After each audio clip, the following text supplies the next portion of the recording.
اعوذ باللہ السمیع العلیم من الشیطان الرجیم، بسم اللہ الرحمن الرحیم۔ هو الذی ارسل رسولہ بالہدی ودین الحق لیظہرہ علی الدین کلہ وکفی باللہ شہیدا۔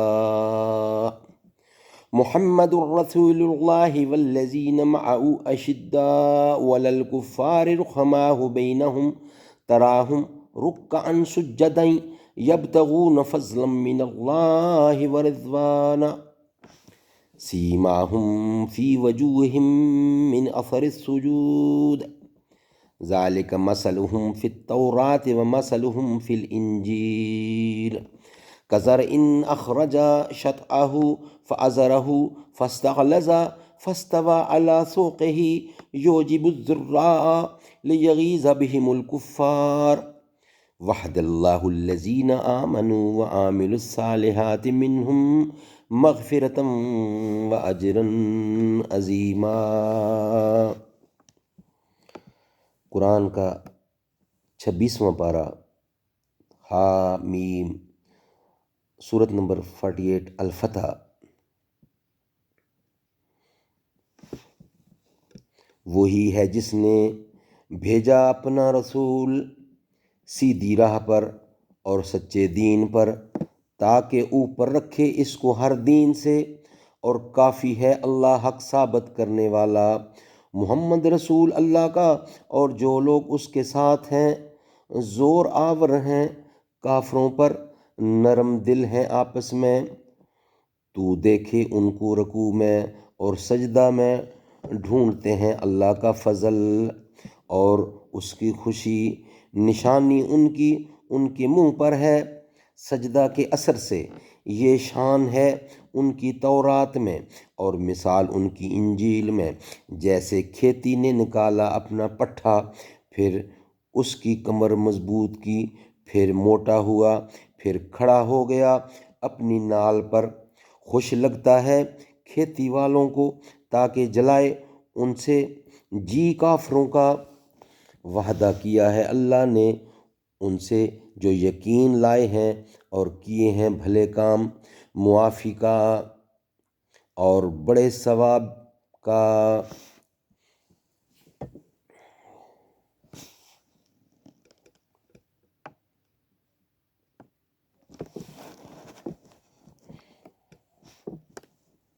ابتدائی صورت میں ذکر ہو چکا ہے کہ مدینہ میں حضور صلی اللہ علیہ وسلم نے خواب دیکھا تھا کہ ہم مکہ میں داخل ہوئے اور سر منڈوا کر اور بال کتروا کر حلال ہو رہے ہیں۔ ادھر اتفاق سے آپ کا قصد اسی سال عمرہ کا ہو گیا۔ صحابہ نے عموماً یہ خیال جما لیا کہ اسی سال ہم مکہ پہنچیں گے اور عمرہ ادا کریں گے۔ جس وقت صلح مکمل ہو کر حدیبیہ سے واپس ہوئی، جب حدیبیہ سے واپسی ہوئی، بعض صحابہ نے عرض کیا، یا رسول اللہ، کیا آپ نے نہیں فرمایا تھا کہ ہم امن و امان سے مکہ میں داخل ہوں گے اور عمرہ ادا کریں گے؟ آپ نے فرمایا کہ میں نے یہ بھی کہا تھا کہ سال ایسا ہوگا۔ عرض کیا نہیں، فرمایا تو بے شک یوں ہی ہو۔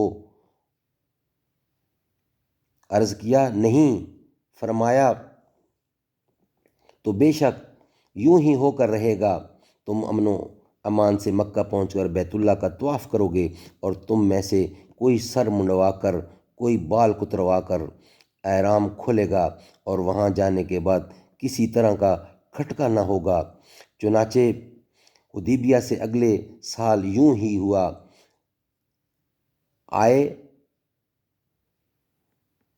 آیات حاضہ میں اسی کو فرمایا ہے کہ بالتحقیق اللہ نے اپنے رسول کو سچا خواب دکھلایا۔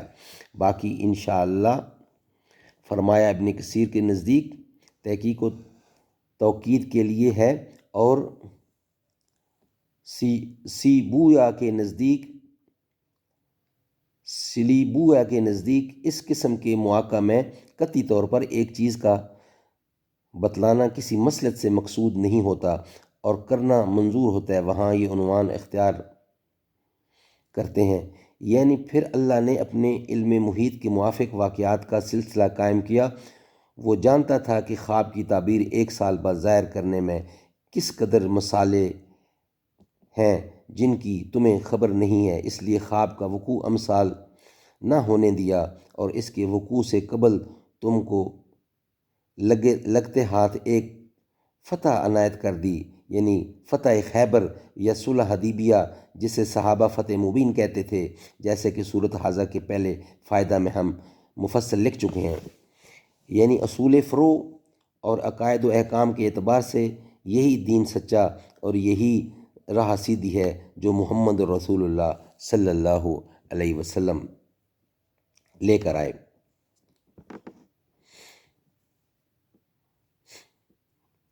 اس دین کو اللہ نے ظاہر میں بھی سینکڑوں برس تک سب مذاہبوں پر غالب کیا اور مسلمانوں نے تمام مذاہب والوں پر صدیوں تک بڑی شان و شکوہ سے حکومت کی، اور آئندہ بھی دنیا کے خاتمے کے قریب ایک وقت آنے والا ہے جب ہر چہار طرف دین حق کی حکومت ہوگی۔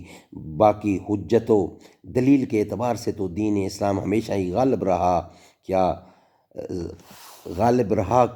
کیا اور رہے گا، یعنی اللہ اس دین کی حقانیت کا گواہ ہے اور وہ ہی اپنے فعل سے اس کو حق ثابت کرنے والا ہے، یعنی کافروں کے مقابلے میں سخت، مضبوط اور قوی، جس سے کافروں پر روح پڑتا ہے اور کفر سے نفرت و بیزاری کا اظہار ہوتا ہے۔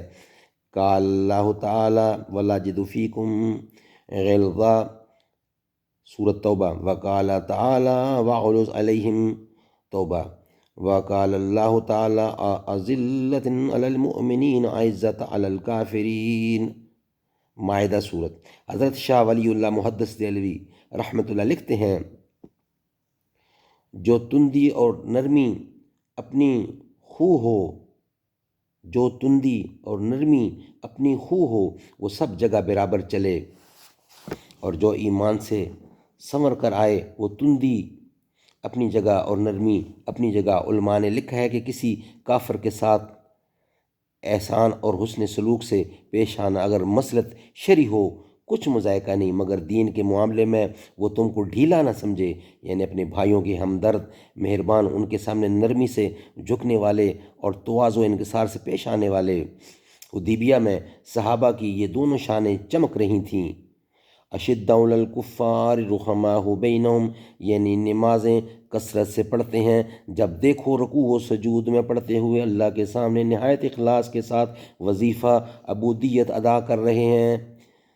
ریا و نمود کا شائبہ نہیں، بس اللہ کے فضل اور اس کی خوشنودی کی تلاش ہے، یعنی نمازوں کے پابندی، خصوصاً تہجد کی نماز سے ان کے چہروں پر خاص قسم کا نور اور رونق ہے، گویا خشیت و خشوع اور حسن نیت و اخلاص کی شعائیں باطن سے پھوٹ پھوٹ کر ظاہر کو روشن کر رہی ہیں۔ حضرت کے اصحاب اپنے چہروں کے نور اور متقضیانہ چال ڈھال سے لوگوں میں الگ پہچانے جاتے تھے، یعنی پہلی کتابوں میں خاتم الانبیاء صلی اللہ علیہ وسلم کے ساتھیوں کی ایسی ہی شان بیان کی گئی ہے، چنانچہ بہت سے غیر متعصب اہل کتاب ان کے چہرے اور طور طریق دیکھ کر بول اٹھتے تھے کہ واللہ یہ تو مسیح کے حواری معلوم ہوتے ہیں۔ حضرت شاہ صاحب رحمۃ اللہ علیہ کھیتی کی مثال کی تقریر کرتے ہوئے لکھتے ہیں، یعنی اول اس دین پر ایک آدمی تھا، پھر 2 ہوئے، پھر آہستہ آہستہ قوت بڑھتی گئی۔ حضرت کے وقت میں پھر خلفاء کے عہد میں بعض علماء کہتے ہیں کہ اخرج شطعہ من عہد صدیقی فازرہ میں عہد فاروقی فاستغلظ میں عہد عثمانی فاستوى علی سوقہ میں عہد مرتضوی کی طرف اشارہ ہے، جیسے کہ بعض دوسرے بزرگوں نے والذین معه اشداء علی الکفار رحماء بینہم تراہم رکعا سجدا کو علی الترتیب خلفائے اربعہ پر تقسیم کر دیا، خلافت راشدہ پر تقسیم کر دیا، مگر صحیح یہ ہے کہ یہ آیت تمام جماعت صحابہ رضی اللہ کی بحیت مجموعی مد و منقبت پر مشتمل ہے، خصوصاً اصحاب بیت الرضوان کی، جن کا ذکر آغاز صورت میں برابر چلا آ رہا ہے۔ کھیتی کرنے والے چونکہ اس کام کے مبصر ہوتے ہیں، اس لیے ان کا ذکر خصوصیت سے کیا۔ جب ایک چہرہ کا مبصرہ اس کو پسند کرے، دوسرے کیوں نہ کریں؟ یعنی اسلامی کھیتی کی یہ تازگی اور رونق و بہار دے کر کافروں کے دل غیظ و حسد سے جلتے ہیں۔ اس آیات سے بعض علماء نے یہ نکالا کہ صحابہ سے جلنے والا کافر ہے۔ حضرت شاہ صاحب لکھتے ہیں، یہ وعدہ دیا ان کو جو ایمان والے اور بھلے کام کرتے ہیں۔ حضرت کے سب اصحاب ایسے ہی تھے، مگر خاتمے کا اندیشہ رکھا۔ حق تعالیٰ بندوں کو ایسی صاف خوشخبری نہیں دیتا کہ نڈر ہو جائیں، اس مالک سے اتنی شاباشی بھی غنیمت ہے۔